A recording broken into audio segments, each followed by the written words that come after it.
ತಲೆ ಬಾಚುವಂಥ ಸಮಯದಲ್ಲಿ ಇಷ್ಟು ಕೂದಲು ಉದುರಲಿಕ್ಕೆ ಶುರುವಾಯಿತು ಅಂದರೆ ಎದೆನೇ ಒಡೆದೋಗುತ್ತೆ. ಯಾಕಂದರೆ ಇಷ್ಟಿಷ್ಟು ಕೂದಲು ಪ್ರತಿ ಬಾರಿ ಬಂತು ಅಂದರೆ ತಲೆಯಲ್ಲಿ ಕೂದಲೆಲ್ಲಿ ಉಳಿಯುತ್ತೆ ಅಲ್ವಾ, ಬೊಕ್ಕ ತಲೆ ಆಗಿಬಿಡತ್ತೆ. ಹಾಗಾಗಿ ನೀವು ಈ ಒಂದು ಚಮಚ ಪೌಡರನ್ನು ಪ್ರತಿದಿನ ಸೇವನೆ ಮಾಡ್ತಾ ಬರೋದ್ರಿಂದ ನಿಮ್ಮ ಕೂದಲು ದಟ್ಟವಾಗಿ, ಉದ್ದವಾಗಿ, ಸೊಂಪಾಗಿ, ಕಪ್ಪಾಗಿ ಬೆಳೆಯುತ್ತೆ. ಜೊತೆಗೆ ಗ್ರೇ ಹೇರ್ಸ್ ಕೂಡ ಹೋಗುತ್ತೆ, ಹೇರ್ ಡ್ಯಾಮೇಜ್ ಕೂಡ ಕಡಿಮೆ ಮಾಡ್ಕೊಳ್ಬೋದು. ಹಾಗಾದರೆ ಈ ಒಂದು ಸಿಂಪಲ್ ರೆಮಿಡಿ ಮನೆಯಲ್ಲೇ ಮಾಡ್ಕೊಳ್ಳೋದು ಯಾವ ರೀತಿ ಅಂತ ನೋಡ್ಕೊಳ್ಳೋಣ.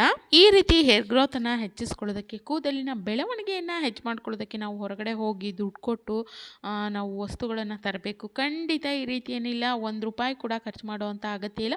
ನಮ್ಮ ಅಡುಗೆ ಮನೆಯಲ್ಲೇ ಸಿಗುವಂಥ ಪದಾರ್ಥಗಳು ಸಾಕು ಅಂತಲೇ ಹೇಳ್ಬೋದು. ಅದರಲ್ಲಿ ಮೊದಲನೇದಾಗಿ ಕರಿಬೇವು. ಎಲ್ರಿಗೂ ಗೊತ್ತಿದೆ ಕರಿಬೇವಿನಲ್ಲಿ ಎಷ್ಟು ಪೋಷಕಾಂಶಗಳಿವೆ. ಅದರಲ್ಲೂ ನಮ್ಮ ಇಡೀ ಆರೋಗ್ಯವನ್ನು ಕಾಪಾಡುವಂಥ ಒಂದು ಔಷಧಿ ಗುಣವನ್ನು ಒಳಗೊಂಡಿದೆ. ಅದರಲ್ಲೂ ಮುಖ್ಯವಾಗಿ ನಮ್ಮ ಕೂದಲು ಏನು ತುಂಬ ಉದುರ್ತಾ ಇರುತ್ತೆ, ಬೆಳವಣಿಗೆ ಆಗ್ತಾ ಇಲ್ಲ, ಅಥವಾ ತುಂಬ ವೈಟ್ ಹೇರ್ಸ್ ಆಗ್ತಾ ಇದೆ, ಹೇರ್ ಡ್ಯಾಮೇಜ್ ಆಗಿದೆ, ಅಥವಾ ತುಂಬ ಒಂಥರ ಒರಟು ಕೂದಲಾಗಿದೆ, ಶೈನ್ ಇಲ್ಲ, ಜೀವ ಇಲ್ಲ, ನಿರ್ಜೀವವಾಗಿದೆ ಅನ್ನುವಂಥ ಕೂದಲಿಗೂ ಕೂಡ ಜೀವ ತುಂಬುವಂಥ ಕೆಲಸವನ್ನು ಮಾಡುತ್ತೆ. ಅಷ್ಟು ಒಂದು ಪವರ್ಫುಲ್ಲಾಗಿ ಕೆಲಸ ಮಾಡುವಂಥ ಒಂದು ಪದಾರ್ಥ ಅಂದರೆ ಅದು ನಾವು ಪ್ರತಿದಿನ ಒಗ್ಗರಣೆಗೆ ಅಂಥೇಳಿ ಬಳಸುವಂಥ ಕರಿಬೇವು ಅಂತಲೇ ಹೇಳ್ಬೋದು.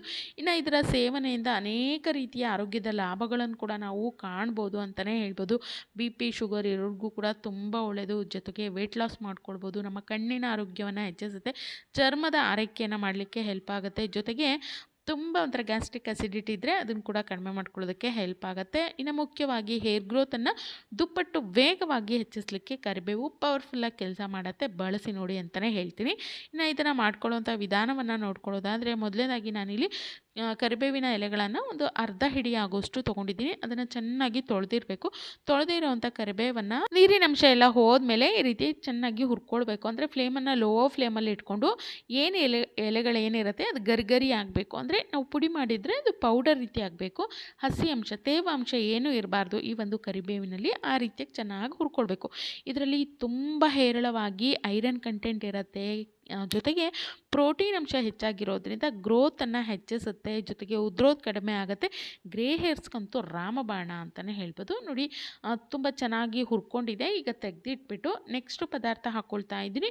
ಒಂದು 4-5 ಟೀ ಸ್ಪೂನ್ ಆಗುವಷ್ಟು ನಾನಿಲ್ಲಿ ಮೆಂತ್ಯ ಕಾಳನ್ನು ತೊಗೊಂಡಿದ್ದೀನಿ. ಮೆಂತ್ಯ ಕಾಳು ಕೂಡ ತುಂಬ ಒಳ್ಳೆಯದು. ನಮ್ಮ ಆರೋಗ್ಯವನ್ನು ವೃದ್ಧಿ ಮಾಡ್ಕೊಳ್ಳೋದಕ್ಕೂ ಕೂಡ ತುಂಬ ಒಳ್ಳೆಯದು.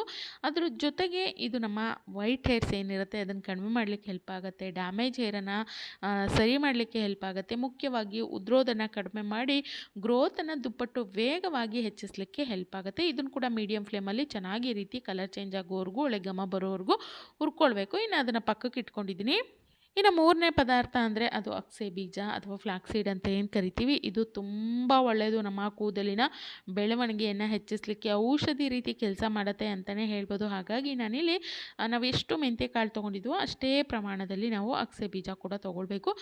ಬಾಣಲಿನ ಸ್ವಲ್ಪ ಬಿಸಿ ಇರುವಂಥ ಸಮಯದಲ್ಲಿ ಹಾಕಿ ಒಂದು 2 ನಿಮಿಷ ಈ ರೀತಿ ನಾವು ಇದನ್ನು ಹುರ್ಕೊಂಡ್ಬಿಟ್ರೆ ಸಾಕು. ಅದು ಪಟ ಅಂಥೇಳಿ ಸಿಡಿಲಿಕ್ಕೆ ಶುರುವಾಗುತ್ತೆ.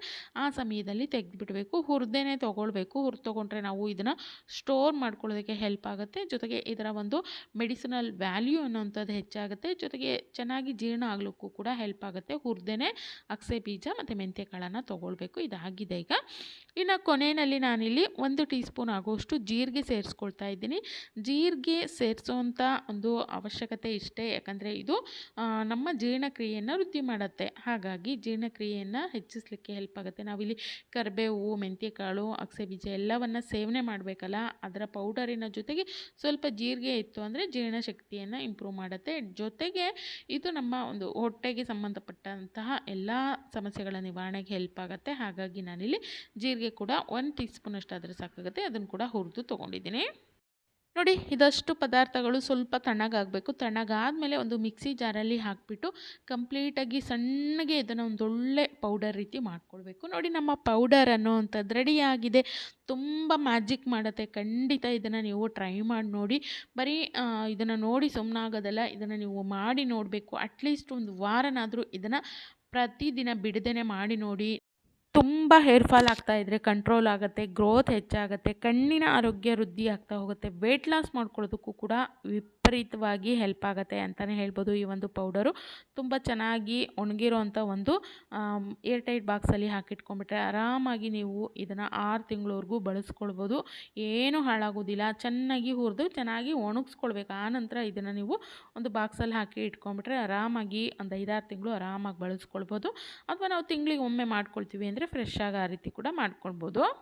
ನಾವಿಲ್ಲಿ ಮೆಂತ್ಯ ಎಲ್ಲ ಹಾಕಿರೋದ್ರಿಂದ ಥೈರಾಯ್ಡ್ ಸಮಸ್ಯೆ ಇರೋರಿಗೆ ಹೆಲ್ಪ್ ಆಗುತ್ತೆ, ವೆಯ್ಟ್ ಲಾಸಿಗೆ ಹೆಲ್ಪ್ ಆಗುತ್ತೆ, ಬಿ ಪಿ ಶುಗರ್ ಇದ್ದರೂ ಕೂಡ ತುಂಬಾ ಹೆಲ್ಪ್ ಆಗುತ್ತೆ. ಟ್ರೈ ಮಾಡಿ ನೋಡಿ. ಅದರಲ್ಲೂ ಮುಖ್ಯವಾಗಿ ಹೇರ್ ಗ್ರೋತ್ಗೆ ಇದು ತುಂಬಾ ಹೆಲ್ಪ್ ಆಗುತ್ತೆ. ಇನ್ನು ಇದನ್ನು ನಾವು ಯಾವ ರೀತಿಯಾಗಿ ತೊಗೊಳ್ಬೇಕಪ್ಪ ಅಂದರೆ 1 ಟೀ ಸ್ಪೂನಷ್ಟು ಬೆಳಗ್ಗೆ ಖಾಲಿ ಹೊಟ್ಟೆಗೆ ಇದನ್ನು ತೊಗೊಳ್ಬೇಕು. ಇದನ್ನು ನೀವು ನೀರಲ್ಲಿ ಹಾಕಿ ಕುಡಿತೀವಿ ಅಂದರೆ ಕುಡಿಬೋದು. ಸ್ವಲ್ಪ ಮೆಂತ್ಯ ಇರೋದ್ರಿಂದ ಕುಡಿಲಿಕ್ಕೆ ನಿಮಗೆ ಸಮಸ್ಯೆ ಆಗುತ್ತೆ ಅಂದರೆ ಪೌಡರನ್ನು ಹಾಗೆಯೇ ಡೈರೆಕ್ಟಾಗಿ ಬಾಯಲ್ಲಿ ಹಾಕ್ಕೊಂಡ್ಬಿಟ್ಟು ಚೆನ್ನಾಗಿ ಅಗ್ದು ನುಂಗ್ಬಿಟ್ಟು ಆನಂತರ ನೀವು ನೀರನ್ನು ಕುಡಿಬೋದು. ಅದ್ರ ಜೊತೆಗೆ ನೀರನ್ನು ಚೆನ್ನಾಗಿ ಕುಡಿದ್ಬಿಟ್ಟು ಆ ಒಂದು ಪೌಡರನ್ನು ನುಂಗ್ತಾ ಬನ್ನಿ. ಈ ರೀತಿ ಪ್ರತಿದಿನ ಬೆಳಗ್ಗೆ ನೀವು ಇದನ್ನು ಮಾಡಬೇಕು. ಇಲ್ಲಾಂದರೆ ನೀರಲ್ಲಿ ಹಾಕಿಬಿಟ್ಟು ಚೆನ್ನಾಗಿ ಮಿಕ್ಸ್ ಮಾಡಿಕೊಂಡು ಆ ನೀರನ್ನು ಕುಡಿತೀವಿ ಅಂದರೆ ಆ ರೀತಿನಾದರೂ ಮಾಡ್ಬೋದು.